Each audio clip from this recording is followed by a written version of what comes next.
Respected Swamiji, honored guests, and fellow participants, I send my namaskar, salam to all of you. I've been listening to some of the talks, and I think Swamiji has done, in his own way, a balance of getting the external and the internal aspects of everything. At times I even think, why am I speaking? Because there's not much to be said. Everyone knows what is to be said. It's about the doing part, as the previous speaker has said. Well, anyway, what I'll do is, I'm probably going to keep it completely non-medical and keep it very spiritual, perhaps. So, and in doing so, I'm telling myself this is a revision for myself so that I can deepen my learning and understanding.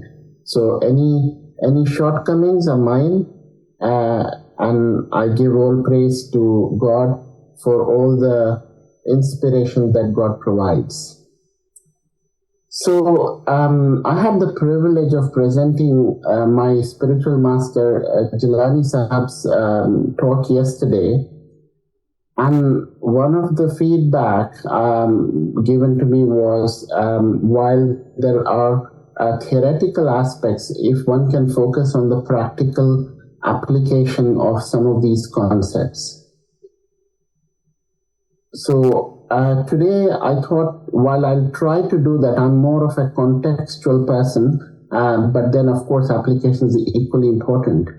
So the way I've chosen this photograph in this introductory slide, I've not mentioned it, but perhaps those pile of stones precariously balanced, maybe the key message that I would give, this whole system about internal and external, theoretical versus practical, it's all about balance. So let me proceed. Delineating context and content is vital for clarity of thought. Context gives meaning to the content. In our example, the content here is some sort of a liquid which occupies the number of containers that it's poured in. Despite its many forms, you may be seeing that there is an underlying oneness. Now, some of you might say, well, I don't agree with you, because it could be that the teacup has tea in it, whereas the bottle has milk in it and the cup might have juice in it. But let me urge you to try and see the oneness. At the end of the day, it is still the liquid. The context in which we approach a subject, like the vessel that holds the fluid, shapes the meaning and depth of our understanding. And this I call the game of one. There is that oneness. People like Swamiji remind us to see the oneness despite the multiplicity that we see everywhere.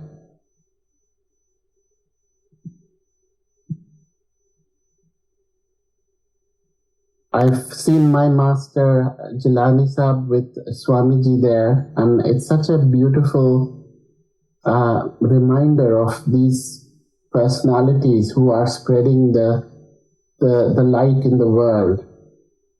I've come to learn that Guru means darkness and Ru is to dispel. So Guru is the one who dispels the darkness of ignorance by bringing the knowledge of certainty. To explain this, I will convey a Sufi story. A disciple did not know what a rose is. So the Guru took him to his garden, gave his disciple a rose flower, and instructed him to smell it. The next time the disciple came, the Guru asked for a rose incense stick to be lighted. The disciple could smell the rose but could not see the flower and was a bit baffled. Guru explained that the form does not matter. It is the experienced essence that will give him the certainty. The next time the disciple was served a gulab jamun, and immediately he identified the rose in the sweet. Thus, the Guru works on building certainty within the disciple. Yesterday we learned the analogy of the protective lantern and the inner flame. At its core, Islamic spirituality has three fundamental principles. Tawheed, the oneness of God. Akhirah, the belief in the hereafter. And Adl, the divine justice. These principles are not isolated. They are intricately interwoven, forming the fabric of Islamic thought that guides Muslims in pursuing justice and peace. A lantern without a flame is useless, and a flame without a lantern risks being blown out. So how does one light the inner flame and then safely sustain it? Another sustainability question. Let us read a prayer asking for the lighting of the inner flame and guidance on its sustenance. The divine guidance comes with the bestowing of wisdom and the company of the righteous, like the Guruji or the Peer or the Murshid in Sufi language. Right knowledge, right provision, and right deeds are needed to achieve that sustenance. Each of us is a vessel in which our thoughts expand towards knowingness and away from doubt.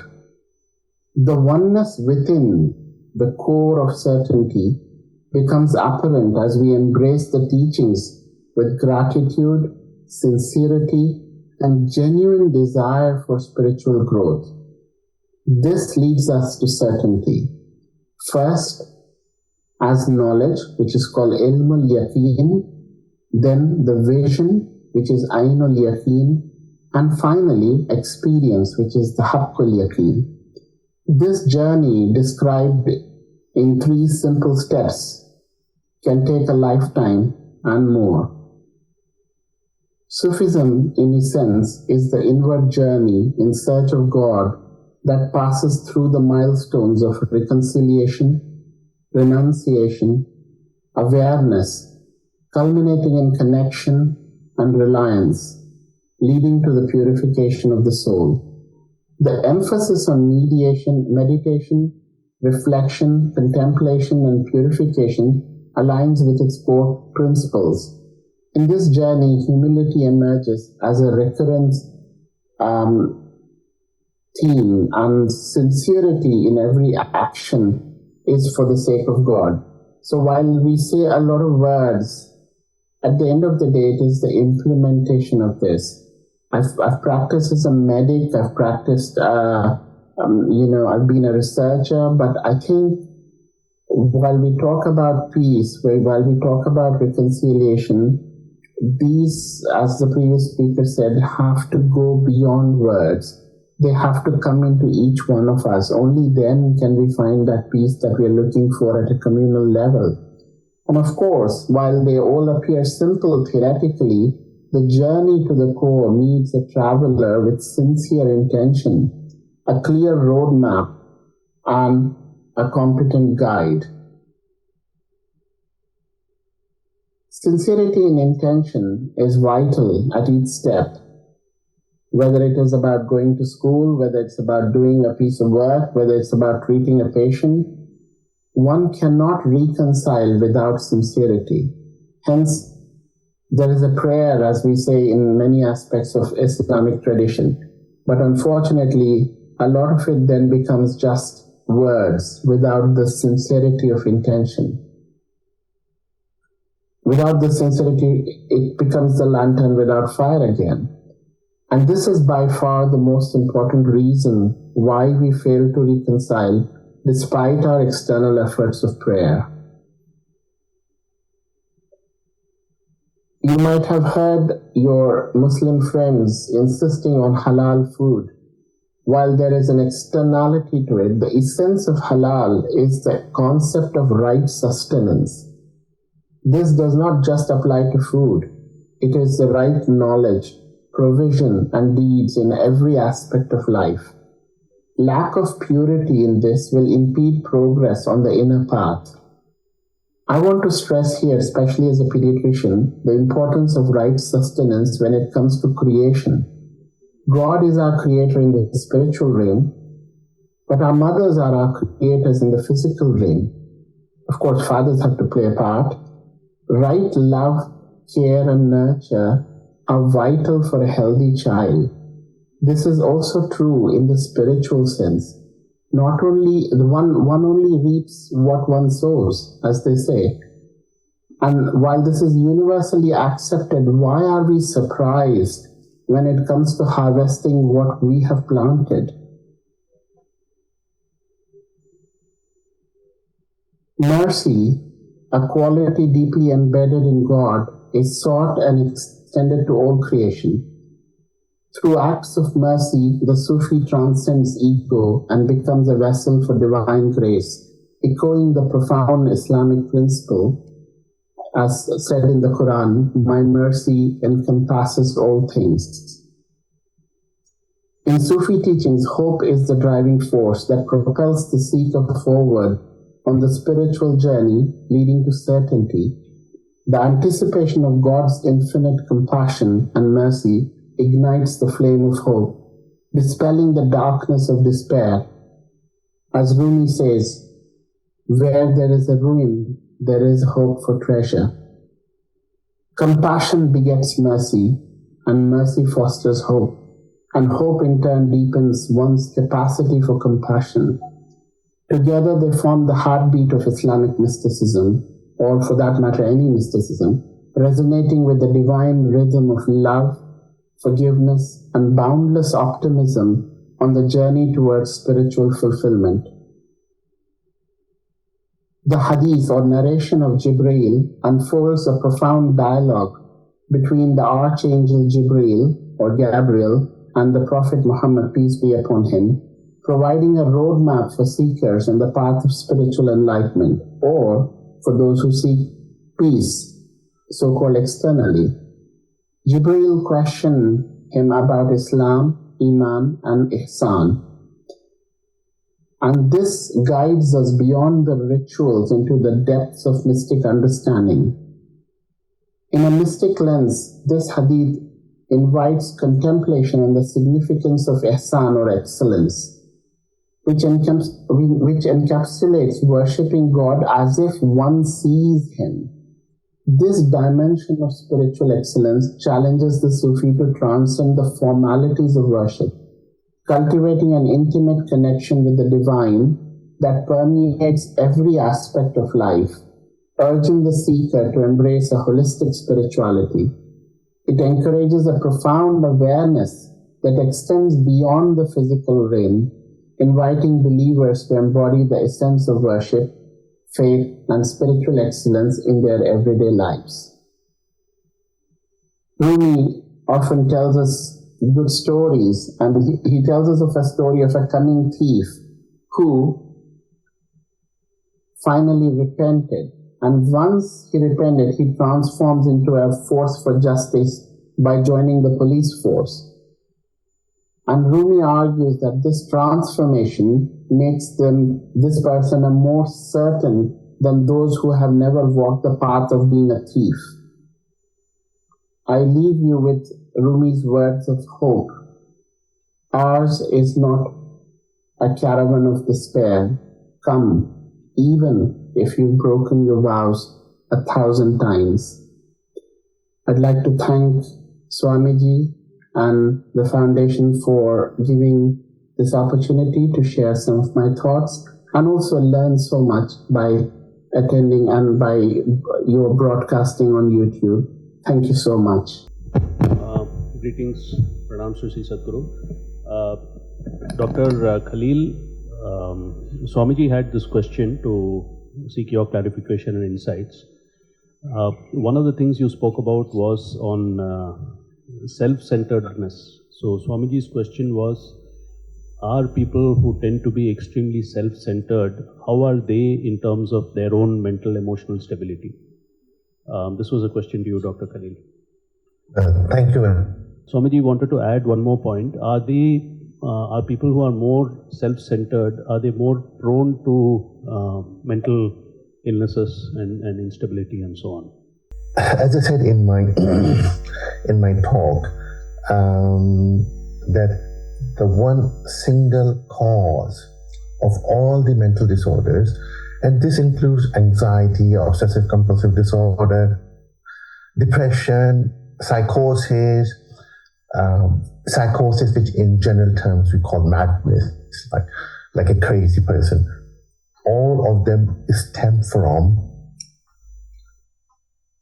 obsessive, cyclical, self-centered thoughts. And again, I'll repeat it. It's very important. And this is said by by Preetaji. And this is brilliant. And you won't find this in psychiatry books, unfortunately. Obsessive, cyclical, self-centered thoughts. And yes, so self-centeredness is the main part of this root cause of any mental disorder. There's no doubt about it. Now, there's a difference between self-centeredness and being compassionate for yourself. But we should not mix it up. Being compassionate for yourself and having a good self-esteem and good confidence is very essential, because unless you have it, you cannot give compassion to someone else. Unless you're not compassionate, you're not respectful to yourself, you won't be able to give it to anybody else. But sometimes we see it as self-centeredness. This is not self-centeredness. Self-centeredness is completely different, and self-centeredness come from ego. So ego is the thing which makes someone self-centered, and once a person becomes self-centered, they lose the connection between themselves and the people and the things and the world around them. And once so it's like, as I said, in Bismillah Rahman Rahim, Allah says, I am the one who share and care. So when I say Bismillah Rahman Rahim, I'm saying my attention is towards sharing and caring. But the one thing which is extremely important for sharing and caring is the connection with other person. Unless you connect with other person, this dance of sharing and caring cannot happen. So, and self-centeredness will stop you from doing that. And once this has stopped, then it becomes, then the ego takes over, and the person gradually, the mind start overthinking, and it becomes so much that a person cannot tolerate anymore. So once the mind cannot tolerate the influx of thoughts coming in, what it tends to do, it's decouple. And once it decouples, then psychosis comes in, paranoia comes in, because it cannot take the firing of the negative thoughts anymore. So as I said, I work for the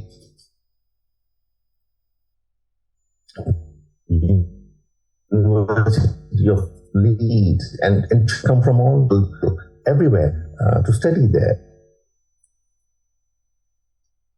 And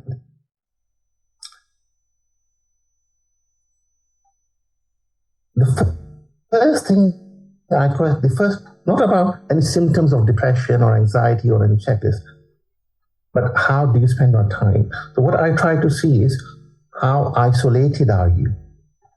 Because once the children, after coming to you, once they become isolated, they lose the connection of sharing and caring. And once they lose the connection, then what happens? These thoughts start coming in and they can't deal with them. And then they come up in the form of any mental disorder or mental disease. The other thing which is very important, I believe, is the physical activity. Because when our body becomes active, our mind gets still. And it is extremely important that children, when they come, they remain active. They go out, they go to the gym, go for walks, running, talk to their friends, go and see their friends, mixing with others, sharing and caring. Once this sharing and caring stops, the compassion stops, then the water becomes still and becomes muddy. And I hope I have answered your question. Thank you so much. Yes, I can hear you. Yeah, we have Dr. Shrikala Nair who has another question for you. Khalil, wonderful insight. In fact, my question you have almost answered, but nevertheless, so you started your talk saying, I cannot, your patients complaining that I cannot stop my mind thinking. Let me just link it with Dr. Jayachandran, would have gone by now. See, the way Ayurveda treats the diseases and how the allopathy treats, where there is a watertight division drawn between the body, mind, and the spirit. Well, Ayurveda doesn't do it. And interestingly, in Ayurveda, it has been said that when nothing can be done, read Vishnu Sahasranam.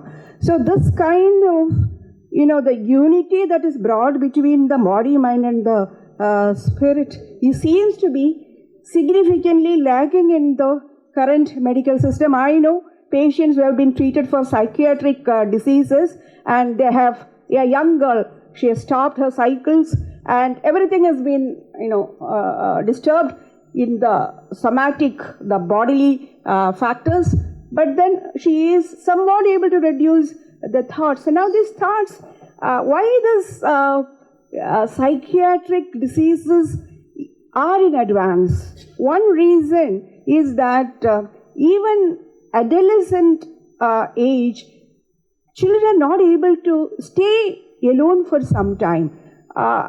They always want to be in company, and if no one else is there, they look into the mobile, because they don't want to address themselves. That is trap. An exercise to go inward, look inward, as you have rightly said, is not being given at all. Either you look at some screen, and if no screen is available in front of you, look at the mobile. And this is one trauma that we are having, I suppose, and there should be, as Dr. Jayachandran has said, I totally agree with him. What is needed is action. Enough of, we have been preaching and preaching and preaching, particularly at the age of the young people, from the college times onwards. Let us train them, at least in basic meditations, at least, if not meditation proper, let them sit idle for some time. Let them be alone for some time, addressing. Of course, you spoke about how important it is to mingle with others and how one should be action-oriented. True, very true. But at the same time, they should also be given training to be themselves, to attend to their body. When the body is diseased, the body will talk to you. Body knows how to talk to the patient, the self. But then we don't lend ears to that. So thank you very much. I would like to have a response from you. Oh, thank you. Thank you very much. I think you have asked quite a few questions in one question, but I'll try to remember and answer them. The thing is, psychiatric medication. Unfortunately, there is a huge stigma behind psychiatry and psychiatric medication. Now, blaming the psychiatrist is like blaming the diabetologist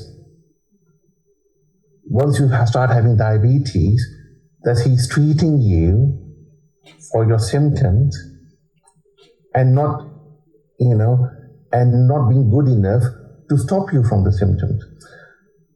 As in diabetes, we all know that after the pancreas keep taking the pressure of glucose in the blood. and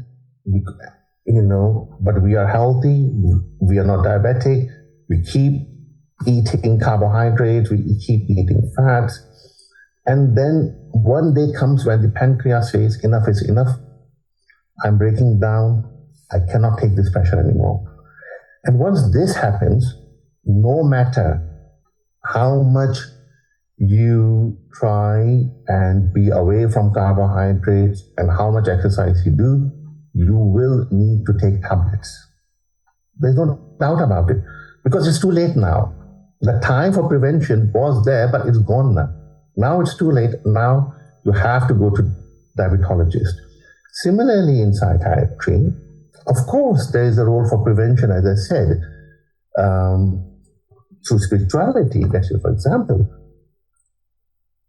But after some time, when it crosses the threshold, then the intellect of the mind, no matter what advice you give them, you tell them, oh, have more willpower, everyone, you are so good, why are you being anxious, why are you being depressed, look at them, look at this. It won't work. It doesn't work. So you have to take them to the psychiatrist, as you have to take anyone to the diabetes specialist. But at the same time, the problem is not the psychiatric tablets. The problem is the psychiatrist who is prescribing the psychiatric tablets. Because we see here in a clinic, the children coming, let's say children coming from India, China, and other countries, sometimes they are over-dependent on medication and they over-medicate.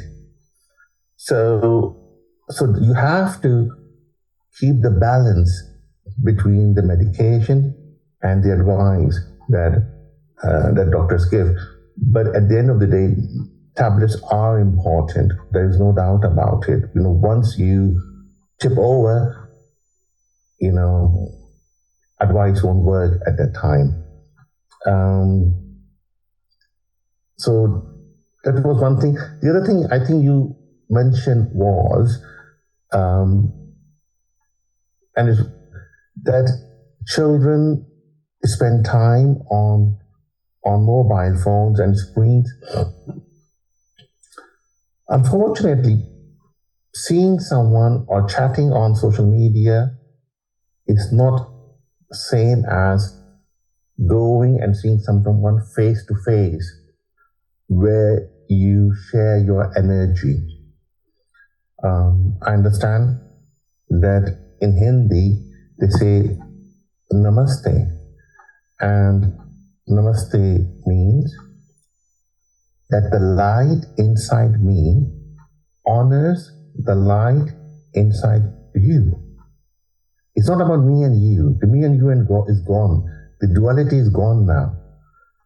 The light inside me honors the light inside you. Unless we have that kind of connection, by connection I don't mean that you go and see someone, you are with your ego, they are with their ego, you talk to them for an hour, you come back, you won't feel any relief, you won't feel any happiness after that. Why? Because the light inside, both of you did not connect with each other. So and it's not just for the children, I think even with grown-ups and adults nowadays, we have lost this concept. And unless we bring this concept again, unless we start seeing other person consciously, being very aware and conscious of the other person. Like, for example, when you go and see a friend, there's a difference between you go and see a friend and you go and see Swamiji. What is it? Why you feel so better when you talk to Swamiji? The reason is that his undivided concentration on you connects him with the one inside you, and that grows the light inside you. When you meet him for a for at least for some time when you are with him, because of his vibrations, because the vibration are contagious. One thing vibrating can make everything vibrating. So once you sit with Swamiji, his heart touches your heart, his vibration makes you vibrate on positive frequency. And that is very important on every level. I hope I answered your question. Thank you. Doctor, we have one more Dr. Meenakshi who has another question for you. This would be the last question for this session. Sorry, I can't hear you. How can we instill compassion into the minds of young men who are brainwashed into becoming terrorists?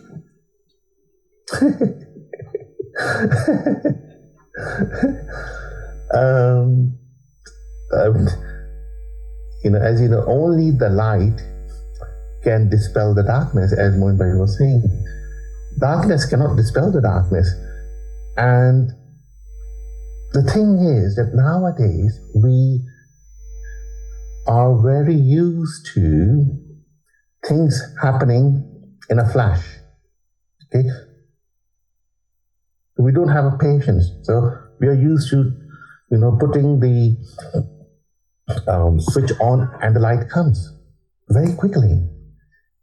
The thing, like people are like plants. So let's say if